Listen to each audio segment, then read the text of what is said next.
Bienvenue sur Rivalité Espagnole. Plongé au cœur de l'une des rivalités les plus emblématiques du football mondial, le duel éternel entre le FC Barcelone et le Real Madrid. Ici, nous partageons les dernières actualités, analyses de matchs, histoires fascinantes et coulisses de ces deux clubs légendaires. Que vous soyez fan des Blaugrana ou des Meurangs, rejoignez-nous pour découvrir chaque détail de cette guerre sportive unique en son genre. Le 12 janvier 2025, le FC Barcelone a affronté le Real Madrid en finale de la Supercoupe d'Espagne au stade King Abdullah de Jeddah, en Arabie Saoudite. Cette rencontre, très attendue par les amateurs de football, a tenu toutes ses promesses en offrant un spectacle riche en rebondissements et en intensité. Dès les premières minutes, le Real Madrid a pris l'avantage grâce à un but précoce de Kylian Mbappé, démontrant une fois de plus son efficacité redoutable devant le but. Cependant, loin de se laisser abattre, le FC Barcelone a rapidement réagi. Le jeune prodige Lamine Yamal, issu de la Masia, a égalisé, illustrant le potentiel et la qualité de la formation barcelonaise. La première mi-temps a été particulièrement prolifique pour les Blaugrana.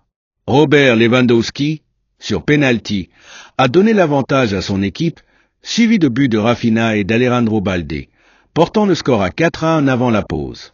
Cette démonstration offensive a mis en lumière les failles défensives du Real Madrid, notamment en l'absence de piliers tels que Militao et Carvajal. Au retour des vestiaires, malgré l'expulsion du gardien Wojciech Szczesny, réduisant le FC Barcelone à 10, les hommes de Hansi Flick ont continué à dominer les débats. Rafinha a inscrit un second but, scellant pratiquement le sort de la rencontre. Le Real Madrid, malgré une réduction du score par Rodrigo sur coup franc, n'a pas réussi à inverser la tendance. Cette victoire éclatante, sur le score de 5-2, offre au FC Barcelone son 15e titre en Supercoupe d'Espagne et constitue le premier trophée de l'ère Hansi Flick. Elle souligne également la capacité du club à se renouveler et à intégrer de jeunes talents prometteurs, tout en s'appuyant sur l'expérience de joueurs confirmés. Du côté du Real Madrid, cette défaite met en exergue certaines lacunes, notamment défensives, qu'il conviendra de corriger pour les prochaines échéances. Les choix tactiques de Carlo Ancelotti et la gestion de l'effectif seront sans doute sujets à réflexion dans les jours à venir. En somme, ce classico en finale de la Supercoupe d'Espagne a offert un spectacle mémorable, riche en enseignements pour les deux géants du football espagnol. Les performances individuelles et collectives, les choix tactiques et les moments clés du match seront longuement analysés par les observateurs et les supporters des deux camps. Après cette finale riche en émotions, les réactions des joueurs des deux équipes ont été nombreuses, offrant un éclairage sur l'état d'esprit régnant au sein de chaque camp. Du côté du FC Barcelone, la satisfaction était palpable. Lamine Yamal, auteur d'une performance remarquable, a exprimé sa joie.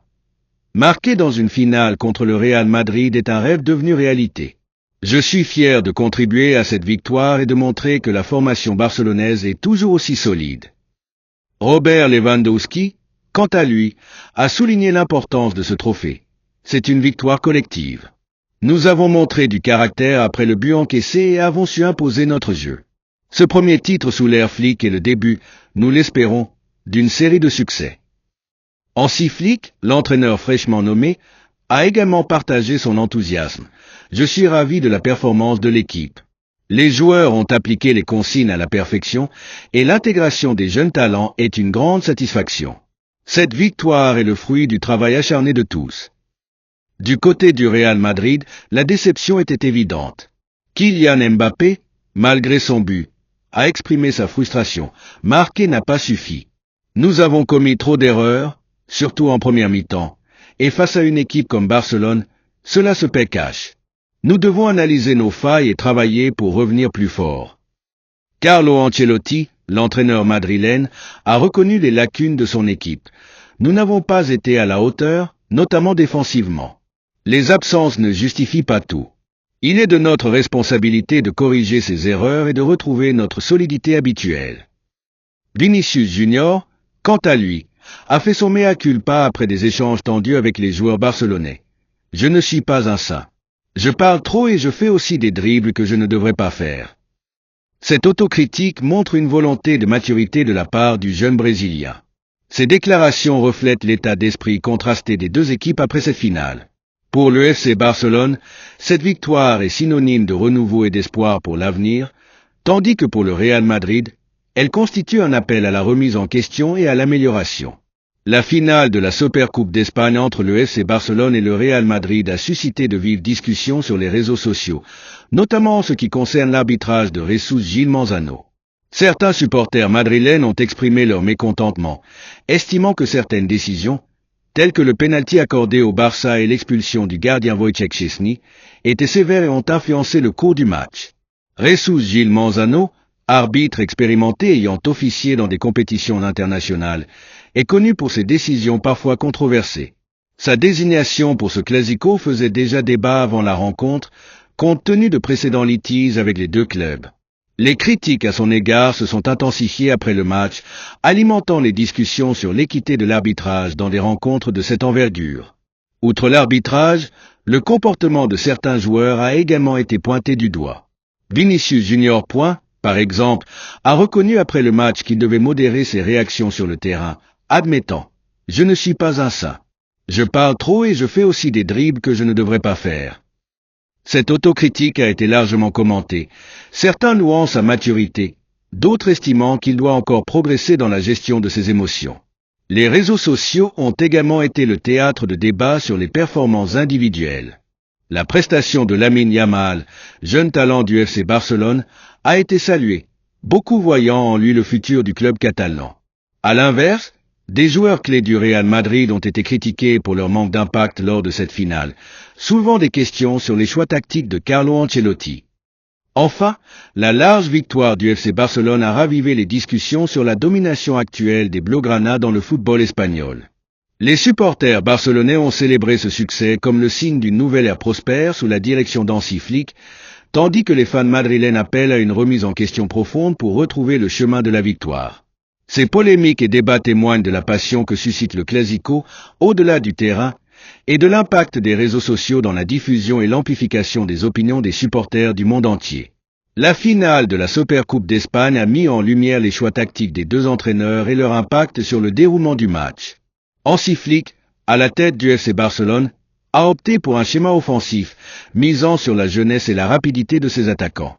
L'intégration de Lamine Yamal aux côtés de Robert Lewandowski et Rafinha a permis de dynamiser l'attaque barcelonaise, créant de nombreuses opportunités et déstabilisant la défense madrilène. Le milieu de terrain du Barça, orchestré par Gavi et Pedri, a dominé la possession, dictant le rythme du jeu et assurant une transition fluide entre la défense et l'attaque. Cette maîtrise du milieu a été cruciale pour contenir les offensives du Real Madrid et limiter les espaces pour des joueurs rapides comme Kylian Mbappé et Vinicius Junior. Du côté du Real Madrid, Carlo Ancelotti a dû composer avec des absences défensives notables, notamment celles d'Eder Militao et Dani Carvajal. Le repositionnement d'Aurélien Tchouaméni en défense centrale n'a pas apporté la solidité escomptée, exposant des failles exploitées par les attaquants barcelonais. Le milieu de terrain, habituellement point fort des Meringues, a peiné à contenir les assauts adverses et à alimenter efficacement l'attaque. Les performances individuelles ont également joué un rôle déterminant.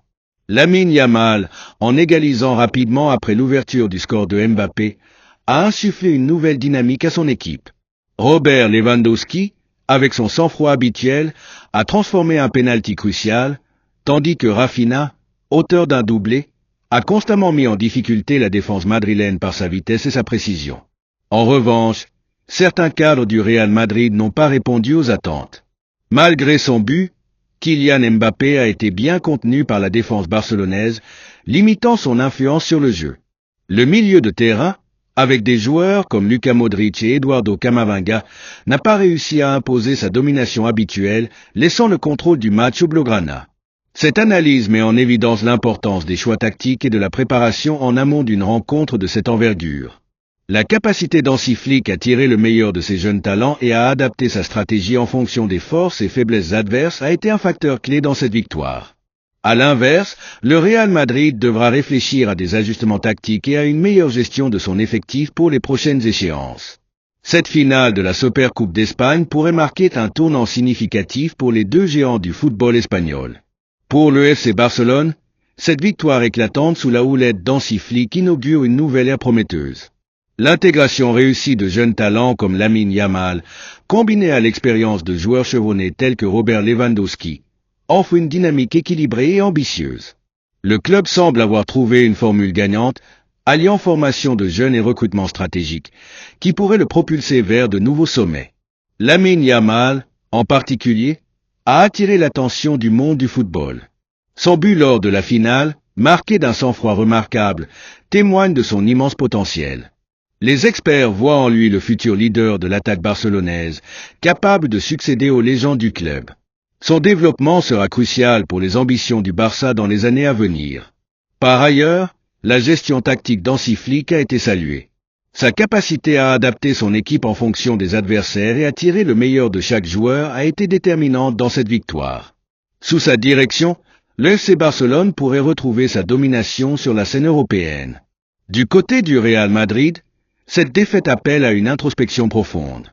Les critiques se sont multipliées, notamment concernant la faiblesse du milieu de terrain depuis la retraite de Toni Kroos. Selon le quotidien Marca, la retraite de Kroos a cassé l'équipe. Aurélien Tchouaméni, pressenti pour combler ce vide, a montré des signes de fragilité et le collectif madrilène semble en souffrir. Carlo Ancelotti, l'entraîneur du Real Madrid, est désormais sous pression. Avant le match, il avait déclaré « Si nous perdons demain, la saison continue. C'est une finale et nous sommes très proches d'un autre titre, donc nous pensons positivement. Mais je suis conscient que dans le football, tout peut arriver, surtout si l'adversaire est aussi fort que Barcelone. » Cette défaite pourrait inciter le club à revoir sa stratégie, tant sur le plan tactique que dans le recrutement, pour renforcer les secteurs défaillants et retrouver sa compétitivité. Les supporters madrilènes, habitués au succès, exigent des changements rapides. La direction du club devra prendre des décisions stratégiques pour redresser la situation et éviter que cette défaite ne marque le début d'une période de déclin. En somme, cette finale de la Supercoupe d'Espagne pourrait bien être le prélude à une redistribution des cartes entre le FC Barcelone et le Real Madrid. Le Barça, revitalisé, semble prêt à reconquérir les sommets, tandis que le Real doit impérativement se réinventer pour ne pas se laisser distancer. Les prochains mois seront décisifs pour les deux clubs et les amateurs de football suivront avec attention l'évolution de cette rivalité légendaire.